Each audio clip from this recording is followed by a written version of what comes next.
अस्सलाम वालेकुम स्टूडेंट्स। तो हमारा जो नेक्स्ट टॉपिक्स रिमेनिंग टॉपिक्स है और उसकी मेडिसिन के वो हम लोग इस वीडियो में देखने वाले हैं। ECG and emergency cases. ये वाली ईसीजी आप लोग देखें, चाहे तो पॉज करके आप लोग इसका अच्छे तरीके से बॉक्सेस वगैरह देख सकते हैं। मैंने जूम भी कर दिया थोड़ी सी। इसके क्वेश्चंस देख लेते हैं। क्या है क्वेश्चन में, फाइंडिंग्स बताएं। या तो क्वेश्चन ऐसा होता है कि क्या फाइंडिंग्स हैं ये बताएं, या फिर ये लिखा होता है कि रेट बताएं, रिदम बताएं। ठीक है। सेकंड है diagnosis on the basis of ECG and it's management. ठीक है। तो इसमें हमारे पास क्या फाइंडिंग्स हैं।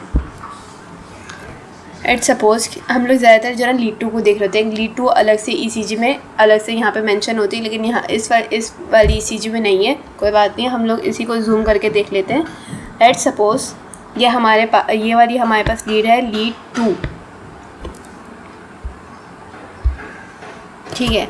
हमने इसका रेट देखना है, तो हमने क्या कहा था कि रेट में क्या करते हैं हम, 300 divided by number of large R boxes between 2 R intervals. ठीक है।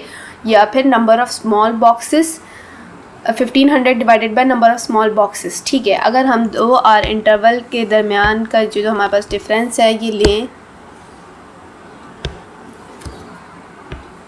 ठीक है, इन 2 आर इंटरवल के दरमियान का डिफरेंस लें, तो इसमें हमारे पास कितने बॉक्सेस बनते हैं। एक बड़े बॉक्स में हमारे पास कितने होते हैं, 5। तो ये 5 हो गए हमारे पास, 5 और ये 5 10 हो गए, 10। और ये स्मॉल बॉक्सेस कितने हैं, 1 2 3, यहाँ से 3 हो गए। ठीक है। तो ये कितने बॉक्सेस हो गए अब तक हमारे पास, 3 5 5 10 और 3 13। ठीक है। उसके बाद यहाँ पे 14 15 16 17।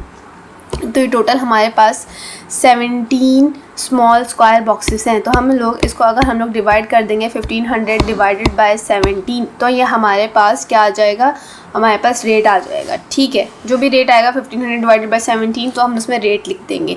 ठीक है। यहाँ पे हम लोग ऐसे भी कर सकते हैं कि नंबर ऑफ़ लार्ज बॉक्स के लिए, लार्ज बॉक्स कितने हैं, 1, ये एक लार्ज बॉक्स है और ये 2 लार्ज बॉक्सेस है। ठीक है। और यहाँ पे हाफ़ है और यहाँ पे भी तकरीबन हाफ़ से ज़्यादा है, तो इसलिए हम लोगों ने जो है ना तकरीबन ये 17 ही बॉक्सेस बनेंगे। नंबर ऑफ़ लार्ज बॉक्सेस में बात करेंगे ना, तो हम तकरीबन 3 लार्ज बॉक्स बनेंगे। तो हम लोग इसको डिवाइड कर लेंगे 300 डिवाइडेड बाय 3 से, 1500 divided by number of small boxes, 300 divided by number of large boxes. तो क्या बनेगा रेट, 300 बीट्स पर मिनट, जो कि हमारे पास नॉर्मल है। ठीक है। 100, क्योंकि 60 to 100 अगर आ रहा है तो वो नॉर्मल होता है हमारे पास हार्ट रेट।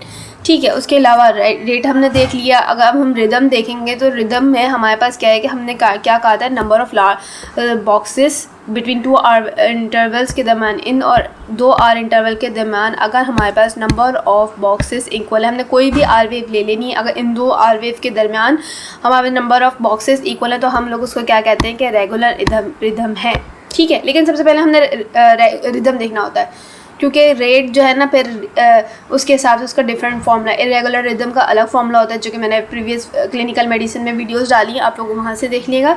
और यहाँ पे मैंने आपको पहले रेट बता दिया, लेकिन पहले जो है ना रिदम देखते होते हैं हम लोग। ठीक है। यहाँ पे क्या है, रेगुलर रिदम में देखें कि दोनों आर बॉक्सेस के दरमियान कितने इक्वल नंबर ऑफ़ बॉक्सेस हैं। यहाँ पे भी तकरीबन 3 लार्ज बॉक्सेस हैं और यहाँ पे भी तकरीबन 3 लार्ज बॉक्सेस हैं, तो दोनों के दरमियान नंबर ऑफ़ बॉक्सेस इक्वल है, तो मतलब हमारे पास रेगुलर रिदम है। अच्छा, ये बात आपने याद रखनी है कि हमने हमेशा लीड 2 में ही देखना है रेट, रिदम वगैरह। ठीक है। थर्डली, हमें और कोई एसएच फाइंडिंग नहीं दिख रही है, एसटी एलिवेशन नहीं दिख रहा, एसटी एलिवेशन नहीं दिख रहा, कोई एसटी डिप्रेशन नहीं दिख रहा, पी वेव हमें सही दिख रही है, क्यूआरएस इंटरवल सब दिख रहा है, तो मतलब कि नॉर्मल ईसीजी है, इसमें कोई गड़बड़ नहीं है। ठीक है। तो हम लोगों ने क्या देखा, ऑन द बेसिस, इसको छोटा कर देती हूँ मेरा। ठीक है। फाइंडिंग्स में हमने बात कर ली, रेट की बात कर ली, रिदम की बात कर ली, हम लोगों ने diagnosis on the basis of, क्योंकि ईसीजी में कोई नॉर्मल ईसीजी है, कोई फाइंडिंग्स नहीं है, तो हम लिखेंगे कि नॉर्मल ईसीजी है। मैनेजमेंट इसमें कुछ नहीं होती, कभी कभार जो है ना इस तरह की ईसीजी भी रख देते होते हैं ऑस्की में बच्चों को परेशान करने के लिए, बच्चे यही ढूंढते रह जाते थे कोई एबनॉर्मलिटी होगी तभी ईसीजी रखी है, ऐसा लाजमी नहीं है। कभी कभार नॉर्मल ईसीजी भी रख देते, तो आप लोगों ने इस बात का भी ध्यान देना है। चले हम नेक्स्ट ईसीजी देखते हैं।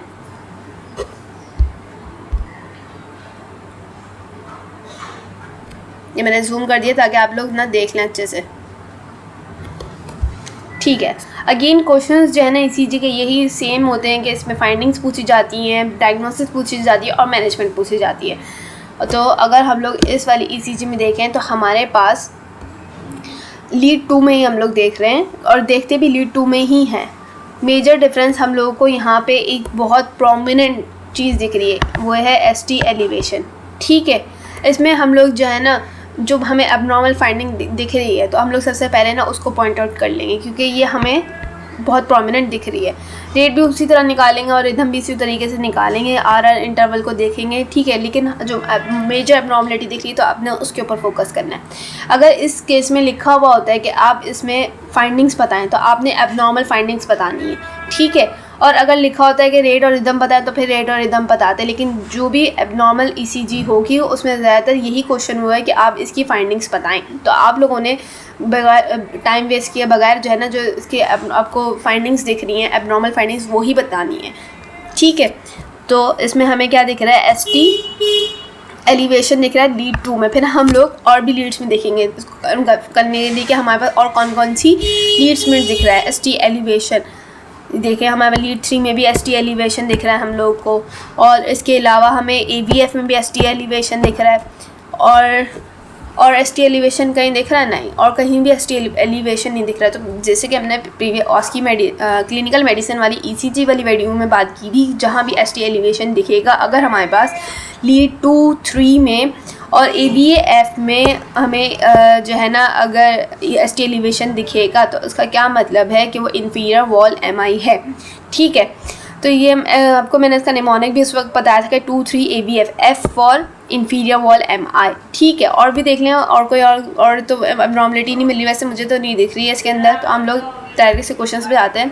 हम लोगों ने इसके क्वेश्चन में क्या बात की, हमने फाइंडिंग्स की बात कर ली। तो मैंने आपको बताया था कि जहाँ भी एबनॉर्मल चीज़ें होंगी वहाँ पर ज़्यादातर क्वेश्चन जो है ना यही होगा कि इसकी फाइंडिंग्स बताएं, ठीक है। रेट और रिदम पे वहाँ पे टाइम वेस्ट मत करिएगा क्योंकि वहाँ पे जो है ना अगर लिखा हुआ है रेट और रिदम बताएं तो तभी बताइएगा, वरना जो है ना आपने सिर्फ इसमें एबनॉर्मल फाइंडिंग्स बतानी है क्योंकि टाइम शॉर्ट होता है, फटाफट टू द पॉइंट बात करनी है। फाइंडिंग्स हम लिखेंगे कि लीड 2, 3 AVF में हम लोग को एसटी एलिवेशन मिल रहा है जो कि इंडिकेट कर रहा है हमें ये एसटी एलिवेशन मिल रहा है। फाइंडिंग्स आपने लिखना है diagnosis on the basis of ECG. तो फिर हम लोगों ने इसमें लिखना है कि ये क्या है, inferior wall MI.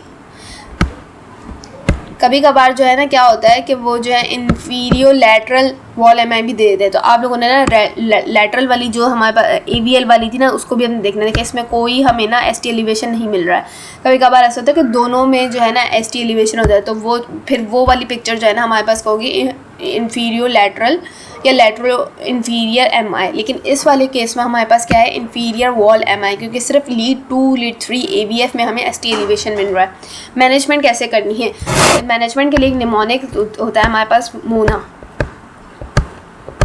Immediate management लिया। ऑक्सीजन थेरेपी देनी है, इसको अपने मॉर्फिन देना है ताकि उसका चेस्ट पेन कम हो, नाइट्रोग्लाइसिन देना है जो कि वैसोडाइलेटर, और एस्प्रिन देना है ताकि ब्लड थिन हो जाए, एस्प्रिन 325 mg। फिर हम लोगों ने क्या करना है, फिर हमने प्राइमरी परक्यूटेनियस इंटरवेंशन करनी है, और इससे पहले हम लोग क्या करेंगे, स्ट्रेप्टोकाइनेस देंगे, TPA जिसका टिश्यू प्लाज्मेटोजन एक्टिवेटर देंगे, स्ट्रेप्टोकाइनेस। देन जो है ना हम लोग परक्यूटेनियस इंटरवेंशन करेंगे जिसमें कैबेज आ जाता है, कॉरोनरी बाईपास, आर्टरी ग्राफ्टिंग आ जाती है। उसके अलावा हम लोग क्या करेंगे, फिर इसको सेकेंडरी प्रिवेंशन का कहेंगे। सेकेंडरी प्रिवेंशन में क्या है कि हम लोग ब्लड प्रेशर मेंटेन करेंगे, डायबिटीज़ मेंटेन करेंगे, लाइफस्टाइल मॉडिफिकेशन का कहेंगे। अगर पेशेंट सिगरेट्स ले रहा है तो सिगरेट्स मना कर देंगे। तो लेकिन अगर इस स्टेशन पर आप लोग को मैनेज करना हो तो आपने फटाफट ना मोना नहीं लिखना, पूरा को डिफाइन करना। ये निमोनिक बताया मैंने आपको सिर्फ याद करने के लिए। तो आपको नहीं लिखना है कि मॉर्फिन सबसे पहले ऑक्सीजन देंगे, मॉर्फिन देंगे, नाइट्रोग्लाइसिन देंगे, एस्प्रिन देंगे, then we will give the streptokinase, then we will do the percutaneous intervention. फिर आप एंड में बस लिख देगा for secondary prevention we will do the lifestyle modification, that's it, ठीक है। नेक्स्ट हम लोग देख लेते हैं ECG की। हमने मेनली 2 की बात कर ली। इसी तरीके के सिनेरियोज आते होते हैं, इसी तरह की ECG स्ट्रिप आती होती है। इसमें ज़्यादा नहीं पूछते हम लोगों से, ठीक है, लेकिन सिर्फ यही ज़्यादातर पूछ रहे होते हैं क्योंकि स्टेशंस जो है ना तकरीबन 4 मिनट्स का, 3 to 4 मिनट्स का होता है, ज़्यादातर 5 मिनट्स का, तो इतना टाइम भी नहीं होता है एडमिनिस्ट्रेशन में। तो नेक्स्ट स्पॉट हम लोग अपना देख लेते हैं। नेक्स्ट स्पॉट है हमारा, ये केस है, ये 52-year-old female collapse at street while carrying fruits in her hand. People bring the patient to your emergency room and you know not the following: garbled speech, right-sided hemiplegia, able to briskly follow the commands with the left side and able to write answers to the questions. On examination, vitals are BP 177/90, pulse rate 88 beats per minute, and irregular respiratory rate is 18 breaths per minute, and oxygen saturation is 95% on the room air. तो diagnosis क्या है, तो आपने याद रखना क्या है, इसमें क्या बताया हमें, राइट साइडेड हेमीप्लेजिया एंड गड़बड़ स्पीच, मतलब स्पीच में गड़बड़ है कुछ ना कुछ, ठीक है, और लेफ़्ट साइड उसकी सही है। लेफ़्ट साइड से जो है ना जो कमांड कह रहे हैं वो कर भी पा रहे, लेकिन राइट साइड में मसला है। तो राइट साइड हेमीप्लेजिया और राइट साइड हेमीप्लेजिया है और स्पीच में मसला है, तो मतलब कि मोस्ट प्रोबेबली ये हमारे पास इस्कीमिक स्ट्रोक है, इस्कीमिक स्ट्रोक, ठीक है। Which area is likely affected, क्योंकि इसकी स्पीच में मसला हो रहा है तो हम लोग कहेंगे कि ब्रोकास एरिया इन्वॉल्व है, और हेमीप्लेजिया है तो primary motor cortex area involve है, प्राइमरी मोटर कॉर्टेक्स ए का एरिया एंड ब्रोकास एरिया, जो कि मेनली रिस्पॉन्सिबल होता है स्पीच प्रोडक्शन के लिए, ठीक है।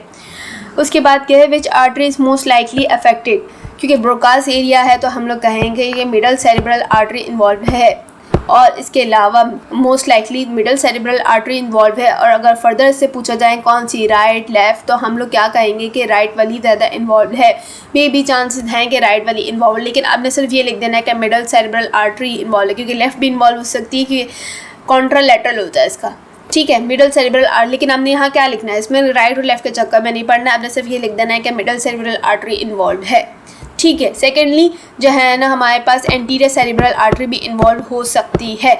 अच्छा, बाज़ औक़ात यहाँ पे क्या होता है कि ना सिनेरियो लगा हुआ होता है और आपके पास जो है ना एक टीचर बैठा हुआ होता है, अब वो कहता है कि अपना सिनेरियो रीड कर ली, क्वेश्चंस इसी तरीके से स्टेशन पड़ा हुआ होता है, लेकिन जो है ना उसके पास एक CT स्कैन भी होता है, वो दिखाता है तब तक नहीं है जब तक आप उसको कहते नहीं हैं। तो जब भी आपको सिनेरियो दिखाया जाए ना, तो अगर आपसे क्वेश्चन का है ये बता दें तो आप सीधे सीधे इसको आंसर्स बता दें, लेकिन अगर आपको लगे कि उसके हाथ में या आगे पीछे कहीं CT स्कैन है तो आपने उसको ये भी कह देना सर हम CT स्कैन करवाएंगे और वो देखेंगे, ठीक है। तो फिर कभी कभार CT स्कैन का भी पूछ लें आप तो ज़्यादा बेहतर है। कभी कभार उन्होंने ना रखा होता है, कहते हैं बच्चे ने पूछा ही नहीं है CT स्कैन का, तो CT स्कैन हो तो उनसे बोलेंगे CT स्कैन दिखा दे मुझे, ठीक है। इसके आगे हम इसके CT स्कैन की भी बात करते हैं, पहले हम लोग इसकी जो है ना मैनेजमेंट की बात कर लेते हैं, ठीक है। अब मैनेजमेंट की बात करें तो पेशेंट को, इस्केमिक स्ट्रोक का पेशेंट है, इसको कैसे मैनेज करना है हम लोगों ने। सबसे पहले तो हम लोगों ने इसके वाइटल्स वगैरह देख लिए हैं और ये भी देख लिया है कि कोई और मसला तो नहीं है इस पेशेंट में। इस्केमिक स्ट्रोक में ना हम लोगों ने सबसे पहले एयरवे मेंटेन करना है, ABC मैनेजमेंट, अगेन वही बात है कि airway breathing and circulation maintain करना है, इसको हाइड्रेशन प्रॉपर देनी है, न्यूट्रिशन देनी है, ठीक है। सबसे पहले हम इसमें क्या करेंगे, थ्रोम्बोलाइसिस करेंगे। थ्रोम्बोलाइसिस किसके, जो हमारे पास रिपरफ्यूजन थेरेपी में आते हैं, इसमें क्या देते हैं हम लोग, तो टिश्यू प्लाज्मिनोजन एक्टिवेटर देते होते हैं, जिसमें हमारे पास आ जाता है एल्टीप्लेस, रेटिप्लेस आ जाता है, वो देते हैं हम लोग। IV देते हैं। उसके बाद जो है ना एंटी प्लेटिलेट थेरेपी देते हैं, एंटी प्लेटिलेट थेरेपी में एस्पिरिन आ जाता है, ठीक है। उसके बाद हम लोग क्या ऑप्शन होता है, कैरोटिड रिवैस्कुलराइजेशन का ऑप्शन होता है, और फिर सेकेंडरी प्रिवेंशन होती है। मेनली आपने क्या लिखना है कि हम ABC मैनेजमेंट करेंगे और थ्रोम्बोलाइटिक्स देंगे, जिसमें हम लोगों ने बात की TPA देंगे, जिसमें हम लोग एल्टीप्लास रेटिप्लास एग्जाम्पल में लिख देगा। उसके बाद एंटीप्लेटिलेट थेरेपी करेंगे, एस्पिरिन वगैरह, कैरोटिड रिवैस्कुलराइजेशन करेंगे एंड सेकेंडरी प्रिवेंशन में करेंगे। सेकेंडरी प्रिवेंशन में वही ब्लड शुगर लेवल्स मेंटेन करना है, अगर कोई थ्रोम्बस है तो उसको मेंटेन करना है, और एंटीकोगुलेंट वगैरह देने, तो ये सब जो है ना हमने उसमें लिखना है, ठीक है। अब इसका जो मैंने आपने कहा था ना CT स्कैन दिखा देती हूँ आपको। इस तरीके का कुछ CT स्कैन हमें मिलता है।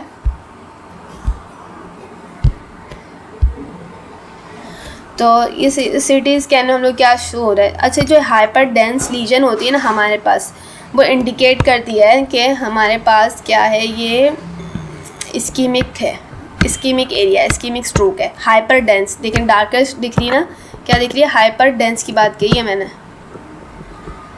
और ये CT स्कैन है, MRI नहीं है, सही है। क्योंकि MRI में ना हमें हाइपोडेंस मिलती है, तो इसलिए बता रही हूँ कि ये CT स्कैन है। इसमें अगर हमारे पास हाइपरडेंस ज़्यादा पिगमेंटेड जो जगह मिलेगी उसका मतलब है कि इस्कीमिया है यहाँ पे, ठीक है। अगर हमें यही हाइपरडेंस चीज़ MRI में मिलेगी तो फिर हम लोग इसको कहेंगे कि ये हेमोरेजिक स्ट्रोक है।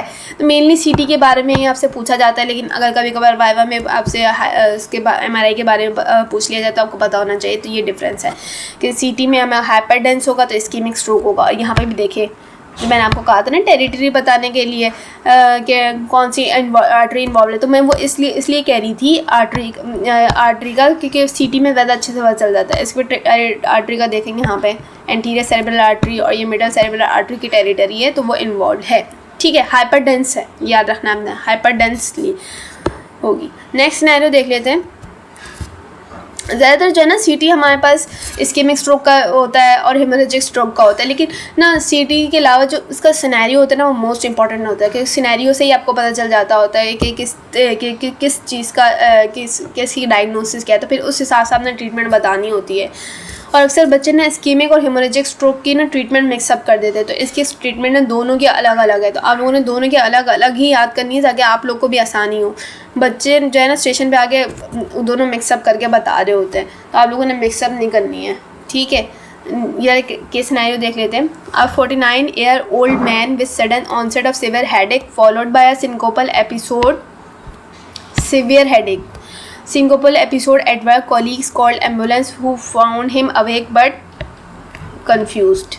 On examination, BP was 170 by 95 mm Hg. Pulse rate was 110 beats per minute. Respiratory rate 5 beats per minute. Oxygen saturation is 93%. तो आप लोगों ने सिनेरियो और से पढ़ना है, क्या कह रहा है वो, सिवियर हेडिंग, ठीक है।